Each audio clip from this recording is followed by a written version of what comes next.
Hello प्यारे बच्चों आज हम देखेंगे रिलेशन एंड फंक्शन का पार्ट 7।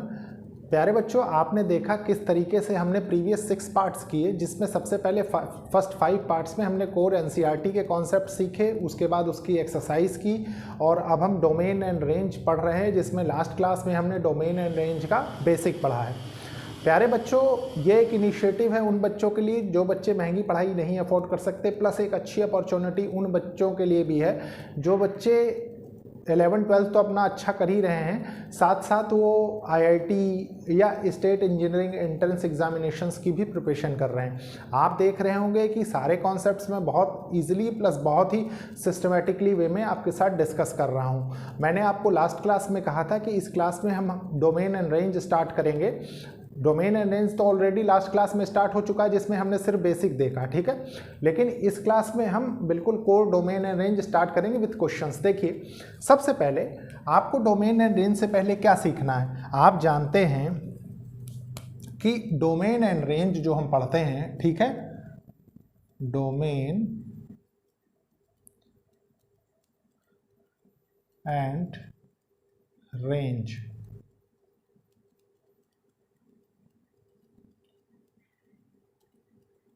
of real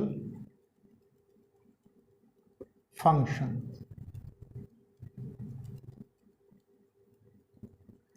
तो domain and range of real functions, ठीक है।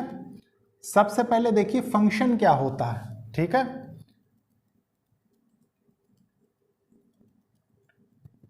फंक्शन क्या होता है आप जानते हैं कि हर फंक्शन रिलेशन होता है, लेकिन हर रिलेशन फंक्शन नहीं होता, ठीक है। तो आप लिख सकते हैं every function is relation but every relation is not function।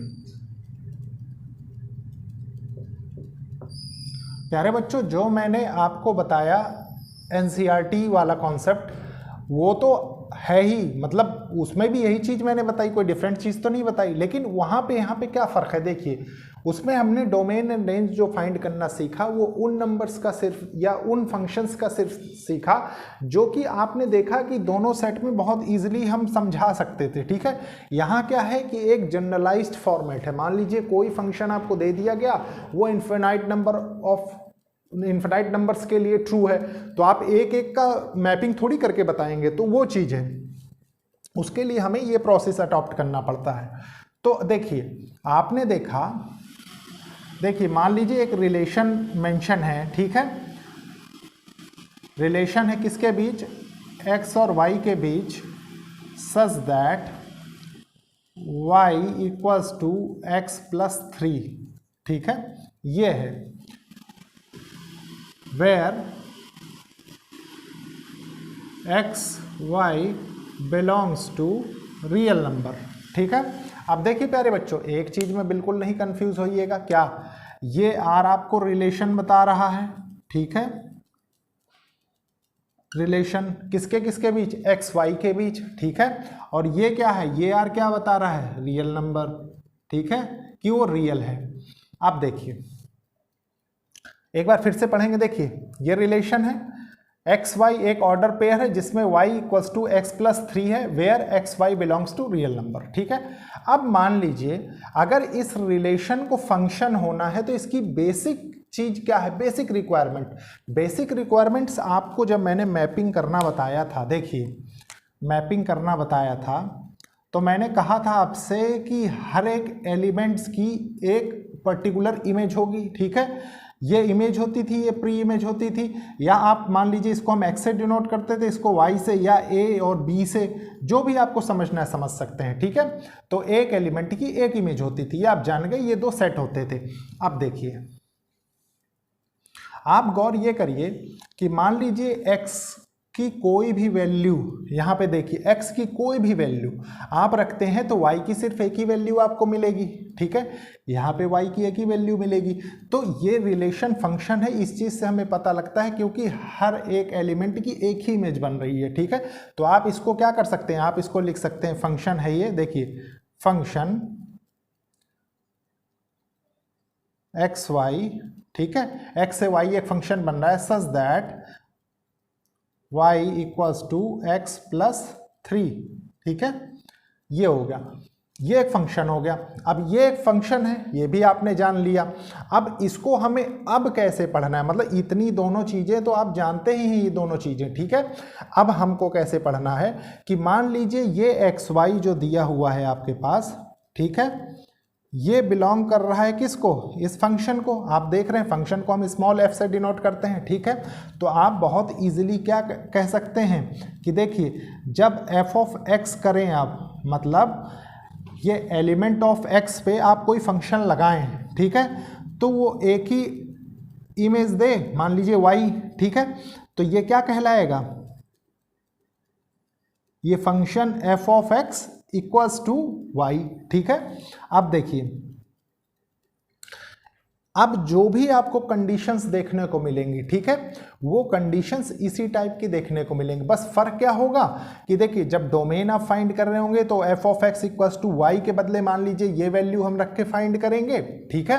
और मान लीजिए ये वैल्यू नहीं पता है आपको, कोई और वैल्यू दे रखा है, यहाँ पे तो कोई भी वैल्यू हो सकती है y की, ठीक है, कोई भी फंक्शन हो सकता है, कोई भी मशीन हो सकती है।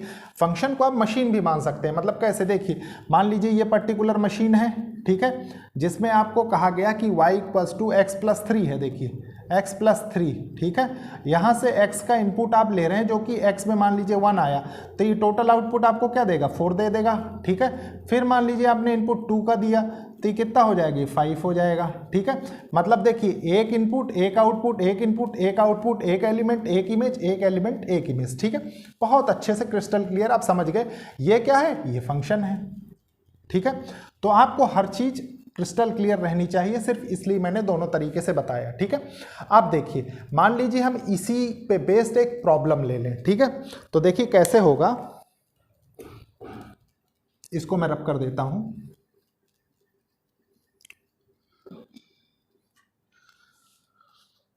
मैंने जो लास्ट क्लास में आपको कंडीशंस बताई थी, सबसे पहले एक बार उन कंडीशंस के यहाँ थोड़ा सा रिवाइज आप और कर लीजिए जल्दी से, क्विक रिवीजन, ठीक है।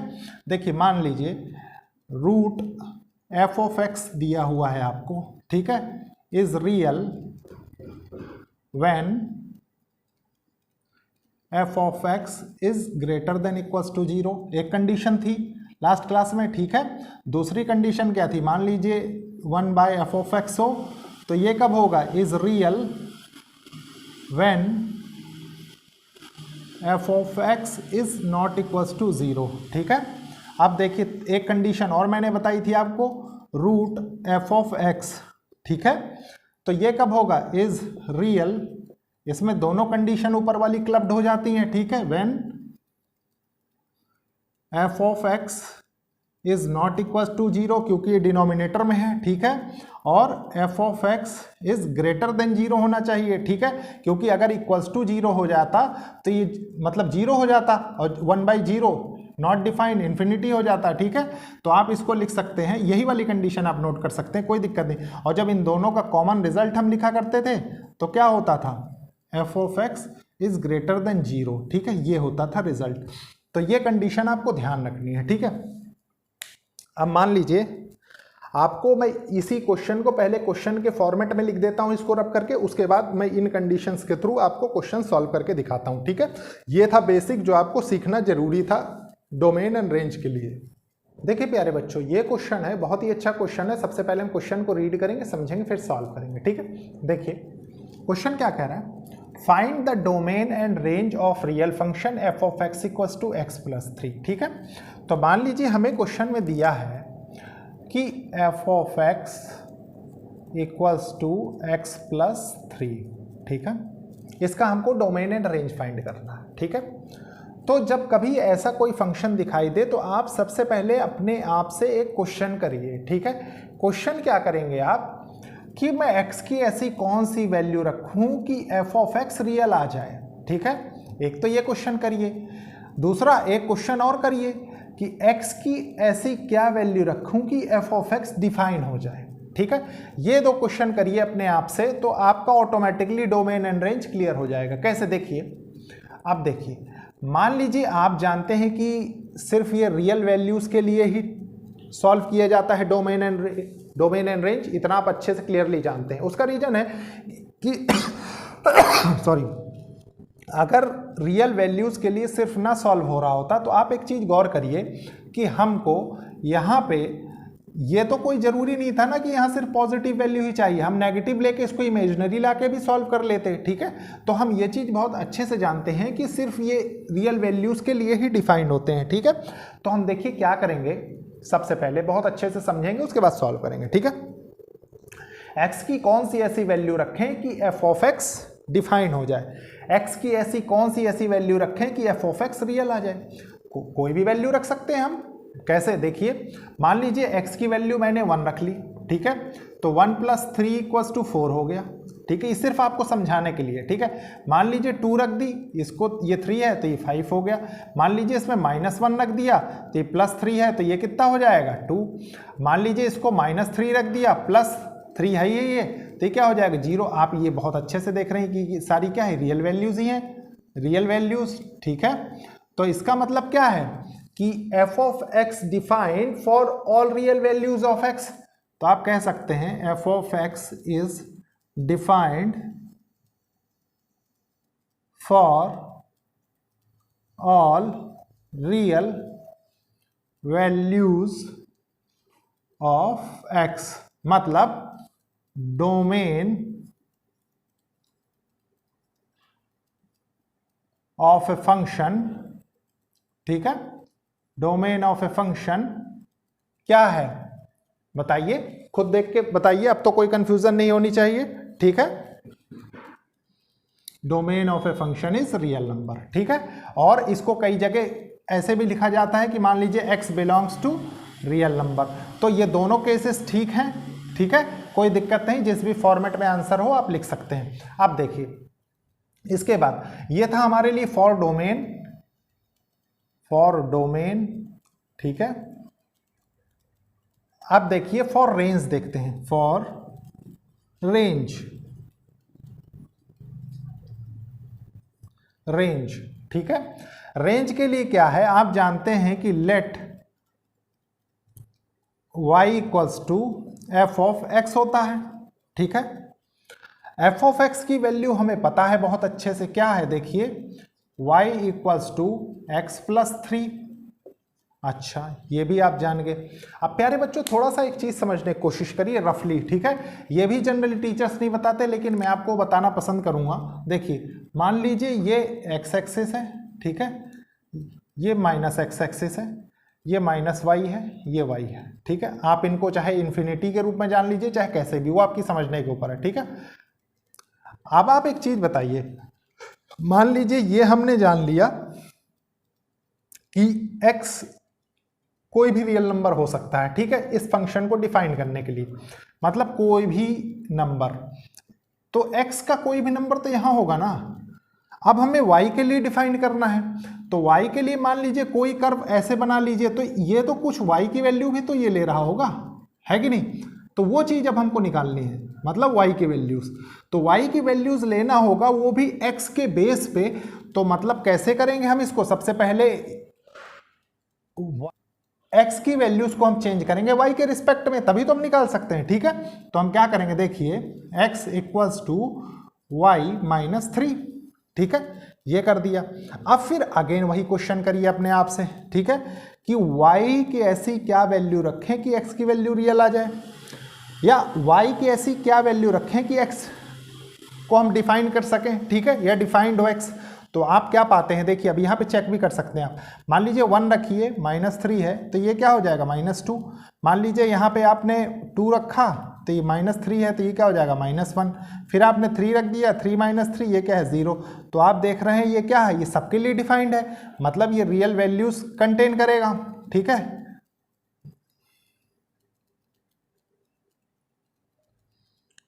Real values. ठीक है, तो अब आप इसको कैसे लिखेंगे टेक्निकल लैंग्वेज में, ठीक है, कि हमको क्लियरली पता लग रहा है कि रेंज ऑफ फंक्शन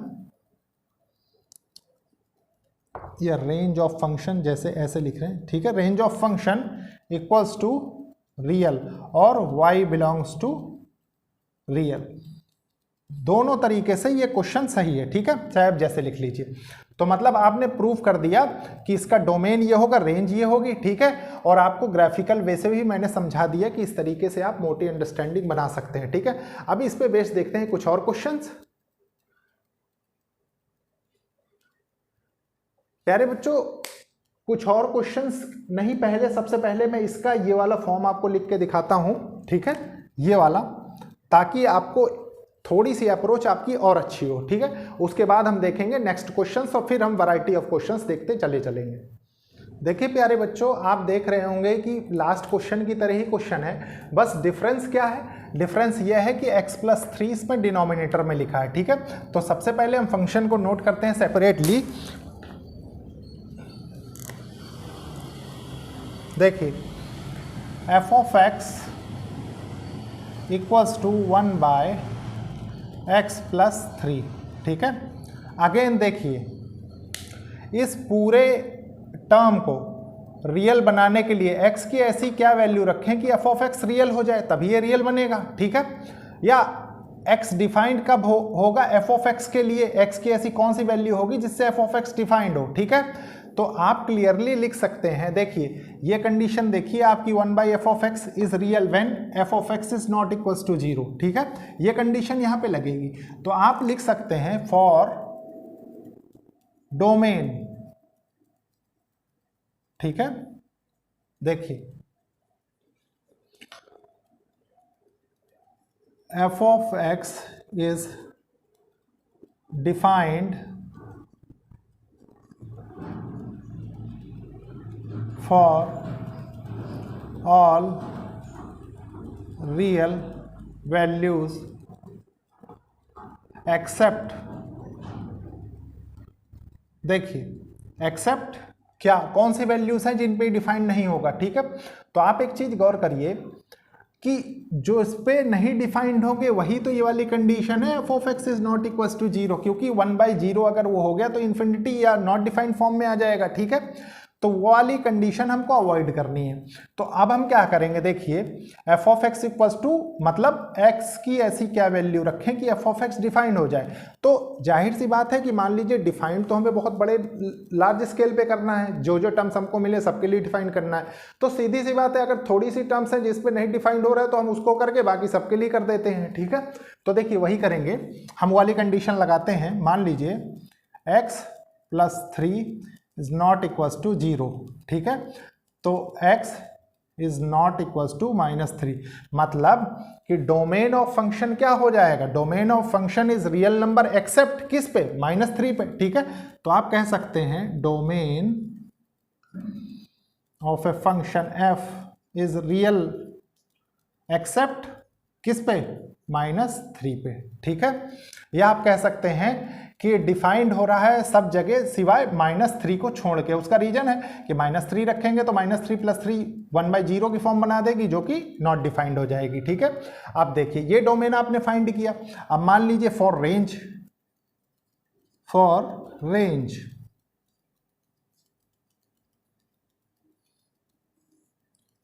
रेंज में हम क्या करते हैं, आप जानते हैं, let y equals to f of x, और f of x की वैल्यू आपको गिवन है। तो सबसे पहले वैल्यूज चेंज करेंगे, कैसे, देखिए y इक्वल्स टू 1/x+3, ठीक है। तो यहां से क्या निकल के आया, यहां से आप क्या करेंगे, सबसे पहले इसकी वैल्यू, x की वैल्यू को y की फॉर्म में चेंज कर लेंगे, ठीक है। कैसे करेंगे, देखिए इसको xy + 3y इक्वल्स टू 1, ठीक है। अब देखिए xy इक्वल्स टू 1 - 3y, ठीक है। यहां से y रख दीजिए डिनोमिनेटर में, तो x equals to 1 - 3y/y, y। ठीक है, देखिए प्यारे बच्चों, अगेन सेम कॉन्सेप्ट, आपने ग्राफ के थ्रू ये चीज सीख लिया है कि किस पे नहीं डिफाइंड है, -3 पे नहीं डिफाइंड है। ठीक है, तो अब आपको किस पे डिफाइंड करना है, आपको डिफाइंड करना है ये y एक्सिस वाला। ठीक है, ये -x है, ये x है। ठीक है, ये y है, ये -y है। रफ आइडिया सिर्फ आपको दे रहा हूं। तो अब आपको इन वैल्यूज के लिए डिफाइंड करना है। ठीक है, इस एक्सिस के लिए आपने डिफाइंड कर लिया, इसके लिए अब आपको करना है। ठीक है, तो आप क्या कह सकते हैं कि y की ऐसी कौन सी वैल्यू रखें कि x की रियल वैल्यू आ जाए, या y की ऐसी क्या वैल्यू रखें कि x डिफाइंड हो जाए। तो आप बहुत इजीली जानते हैं, देखिए ये कौन सी फॉर्म बनाएगा, इसके लिए क्या कंडीशन है, मतलब कि सिर्फ डिनोमिनेटर 0 ना हो। ठीक है, तो डिनोमिनेटर 0 नहीं होगा तो y is not equal to 0।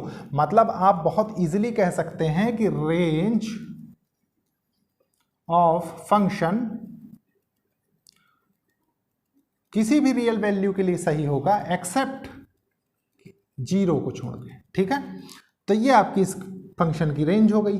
ठीक है, और ये क्या हो गई, ये डोमेन हो गई।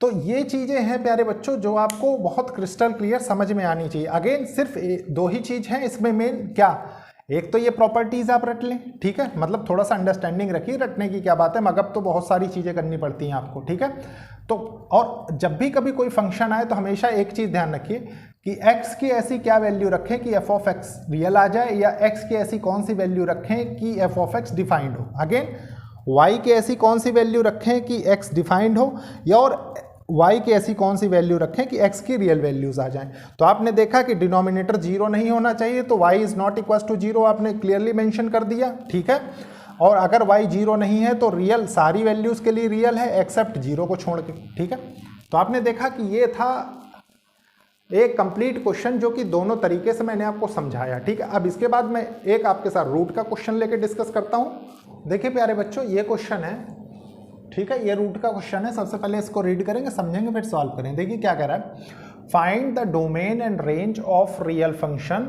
f of x equals to root x minus 3। ठीक है, सेपरेटली नोट करेंगे हम। देखिए f of x equals to root x minus 3, इसका मतलब क्या है, देखिए रूट की कंडीशन है ये वाली है। ठीक है, f of x directly root में है, तो जो कंडीशन हो रही है वो हम समझेंगे बहुत अच्छे से।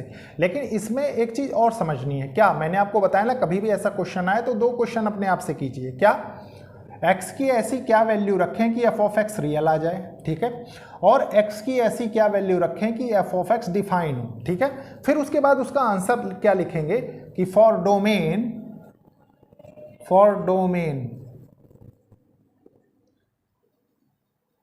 f of x is real for all values of x except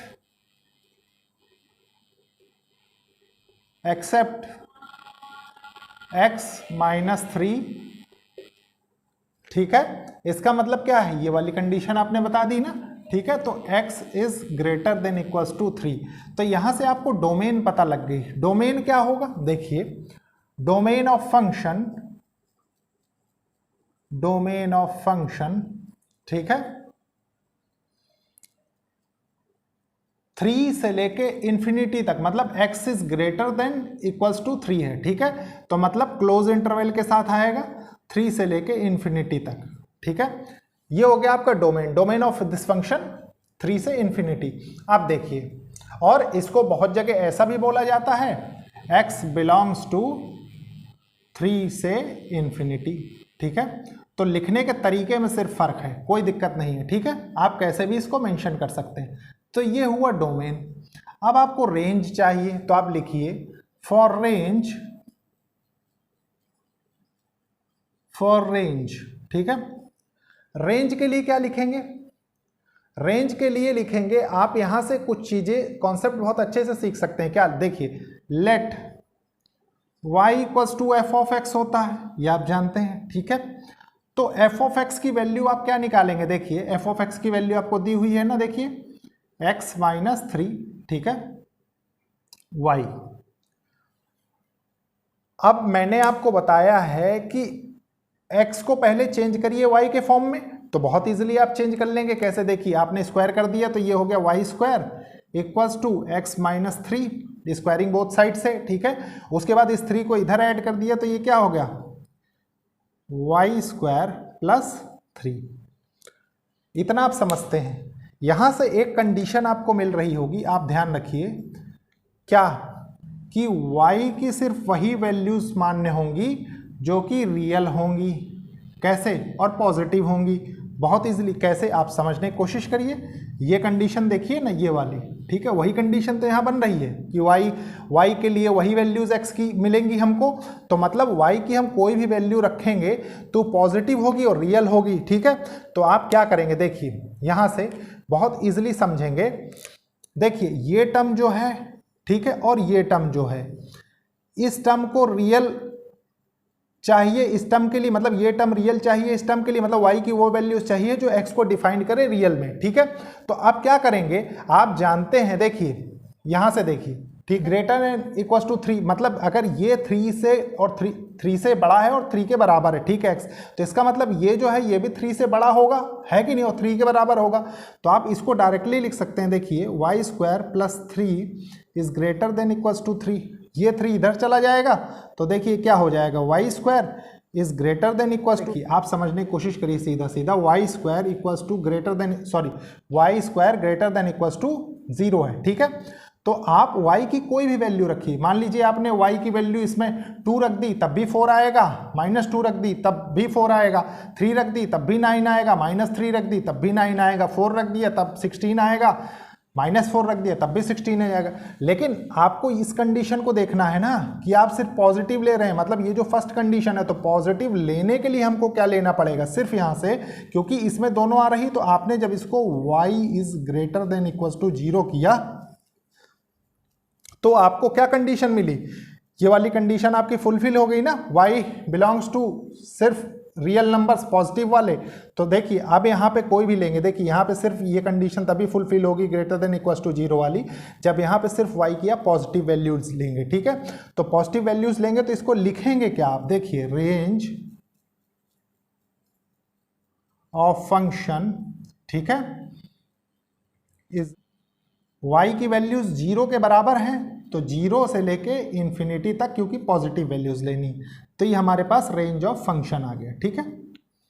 तो आपने देखा कि हमने कितने अच्छे तरीके से डोमेन और रेंज इस क्वेश्चन में फाइंड कर लिया है।